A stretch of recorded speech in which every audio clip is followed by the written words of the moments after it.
Saya lanjutkan kembali dua sisi Pak Ari. Kalau kita dengar dari versi Baradae melalui Mas Deo tadi menyebutkan bagaimana kronologisnya ya. Artinya tersangka FS sudah mengetahui ada pelecehan terhadap istrinya di Magelang. Logikanya, apakah seceroboh itu, mungkinkah seceroboh itu seorang polisi, seorang jenderal, bekas serse juga untuk melakukan pembunuhan berencana di rumah dinas yang diawasi oleh banyak CCTV juga. Dari kacamata polisi Anda melihatnya seperti apa Pak Ari? Baik, sebelum saya menjawab itu ya, tapi boleh saya ceritakan dari awal ya. Dari pengamatan saya ya, kasus terjadinya meninggalnya Brigadir Y itu di rumah dinasnya Pak Kadif Propam, itu sudah tamparan besar bagi polisi. Saya katakan aib besar, tapi saya diprotes sama polisi karena dianggap saya itu melecehkan polisi. Padahal memang betul-betul aib gitu ya. Faktanya demikian. Faktanya demikian ya. Dan kemudian sudah meninggal tanggal 8, tanggal 11 baru dilaporkan. Ini suatu kejanggalan betul itu.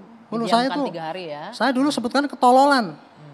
Saya dikritik sama para polisi, kenapa kok ngomong polisi tolol gitu. Padahal saya maksudnya gini, itu ya rilis itu aneh itu, nggak masuk akal itu. Kalau masuk polisi kelas 0 pun nggak masuk. Gitu. Karena apa? Ternyata rilis itu adalah rekayasa yang dibikin oleh Pak Sambo kan gitu kan. Ternyata kejadiannya kan bukan seperti yang dirilis itu. Tapi itu adalah rekayasa yang dikarang oleh Pak FS. Nah, itu tadi yang melibatkan katanya penasihat ahli yang bikin kronologisnya dia lah yang memang dia yang bikin itu. Nah, itulah yang dibacakan oleh Karopenmas. Kan itu kan sangat bodoh menurut saya. Makanya saya umpat itu nggak benar tuh kayak gitu. Maksud saya itu adalah itu nggak benar itu apa. Dari dulu saya sudah mencurigai bahwa itu suatu rekayasa yang nggak masuk akal. Gitu. Nah, ternyata yang terjadi kan begitu kejadian ada meninggal itu. Kan Pak Sambo panggil anggotanya. Yang Paminal sama Propus. Saya sebut itu penyidik siluman. Kemudian hasil daripada penyidik siluman itu diumumkan tanggal 3, hari ketiga. Tanggal 11 ya. Nah kan nggak masuk akal itu. Nah ternyata ya, polisi kan waktu itu kan nggak berani memberikan jawaban langsung pada masyarakat. Betul. Hanya Pak Kapolri waktu itu bikin tim sus.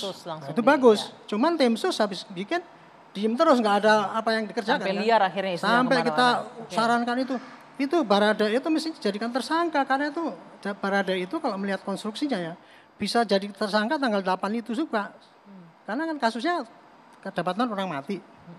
Nah gitu. Jadi kira-kira begitu loh. Saya dulu agak gemes betul ya karena ini gini. Ini kasus ini sebetulnya kan simpel kayak gitu ya. Tapi kenapa jadi blunder kayak gitu? Nah ternyata sekarang terbuka lebar nih. Jadi saya ingin terangkan ya. Di sini harus dibedakan. Ada kasus pelecehan. Dilaporkan oleh ibu itu ya, yang di sini ya. Pelecehan, tapi tersangkanya meninggal. Kalau kasus itu otomatis ya tutup SP3. Karena tersangka kita nggak usah mikir-mikir itu lagi. Nah, tinggal yang mati ini 338 kan gitu kan. 338 ini apa? Apakah tadinya apa memang betul-betul tembak menembak itu apa? Sekarang kan sudah jelas. Sudah jelas. Barada itu ngomong bahwa saya nembak diperintah oleh Pak FS. Tadi Pak FS ngomong bahwa iya memang saya menyuruh. Saya dongkol, saya kesel sehingga saya merencanakan pembunuhan dengan anak buah saya dan terjadilah pembunuhan. Jadi sekarang ini sempurna sekali nih 340 karena apa? Yang bersangkutan sudah ngakuin, merencanakan. Kemudian Baradae-nya yang melaksanakan juga mengakui atas perintah. Clear ini bukti sudah cukup banyak. Menurut saya ini kasus sudah terang benderang, sudah terang benderang dan kalau memang kasusnya kayak gitu sebulan selesai. Bagi saya ya. Adapun nanti kemudian tadi kok pelecehannya ada di Magelang. Itu nggak perlu lagi orang yang pelakunya sudah meninggal kok. Yang sini yang dilaporkan di sini aja udah meninggal SP3. Sebagai tersangka juga sudah mengakui apalagi yang sana. Nah, terus kemudian gini, saya ingin ya. Motif itu dibutuhkan untuk suatu penyidikan apabila hakim dikira susah untuk menafsirkan ada rencana apa tidak. Rencana itu kan harus ada dimulainya, siapa yang memulai, yang ngomong gitu kan. Ini sudah clear semua. Jadi kalau saya kira ya dengan berkas bahwa pengakuan daripada Bapak FS ini, Sudah pengakuan ada, daripada Baradae ini disaksikan oleh ini, dikirim hakim masih yakin. Tidak akan tanya lagi motifnya yang di sana itu benar apa enggak.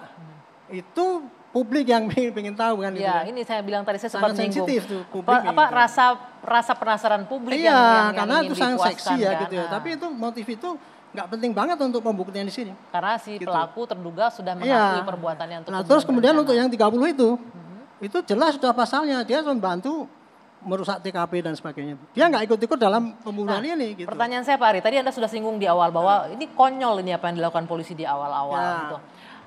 Apakah memang semudah itu untuk menciptakan sebuah skenario sehingga seorang jenderal bintang 2 bisa memuluskan skenarionya? Apakah ada lagi yang meng-backup Bagus FS di ya. sini?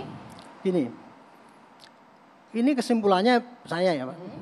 Kasus dulu kan apa sih yang sebelumnya terjadi? Saya tanya-tanya itu.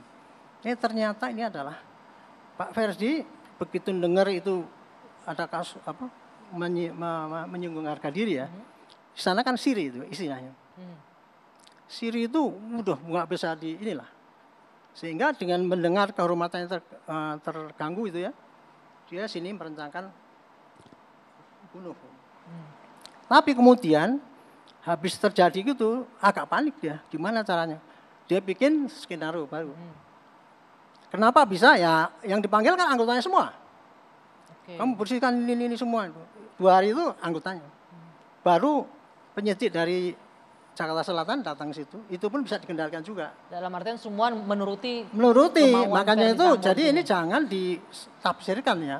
Bahwa polisi kayak gitu semua, enggak. Ini cuman terjadi ya karena atas perintah Pak FS itu untuk bikin skenario. Karena memang posisinya sangat kuat sebagai Kadif Propam ya. di sana ya. Ditakuti ya dan disegani. Ya gitu, anggotanya ditakuti. otomatis ya. Siapapun saya dulu juga enggak galak pun anggota saya takut semua karena takut pindah kan. Sampai sebegitu menakutkankah Mas Deo sehingga klien Anda ketika disuruh untuk lakukan pembunuhan berencana menurut dia akhirnya dia setuju dan mau. Nanti kita jawab ke sana ya. Kita jeda dulu sejenak. Dua Sisi akan kembali sesaat lagi.